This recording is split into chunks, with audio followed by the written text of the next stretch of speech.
Quand on parle de personnages, on ne réfléchit pas assez à leur impact sur l'intrigue. À mon sens, l'intrigue de votre roman commence dans la construction de vos personnages. Et j'ai même 4 questions auxquelles répondre pour ne pas vous louper. Quel rapport votre personnage entretient-il avec son environnement et les acteurs ou représentants de celui-ci? Il a un objectif à atteindre, votre personnage.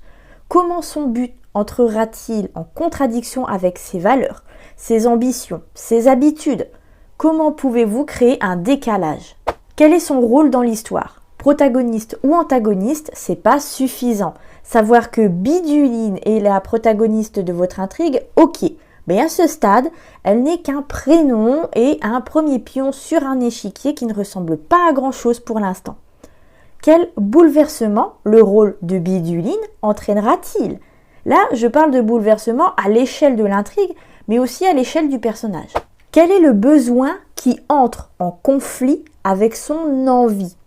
Jouez sur l'opposition entre ce que pense votre personnage pour atteindre son but et ce qui lui manque vraiment pour y parvenir. Comment ses actions peuvent-elles se retourner contre lui? Quel moment serait le plus opportun? Quelle est sa peur, sa faille, sa faiblesse? Il peut avoir peur du noir dans un roman d'horreur, et autant que garder un secret, lui, pèse dans un roman policier, ou que sais-je encore. Débrouillez-vous pour que votre personnage affronte au moins toujours une peur, et toujours dans la continuité du contraste avec son environnement. Ceci n'est qu'une ébauche de la construction de votre personnage.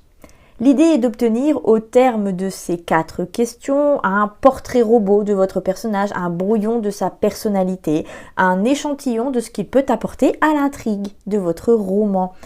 Pour le reste, je m'en charge.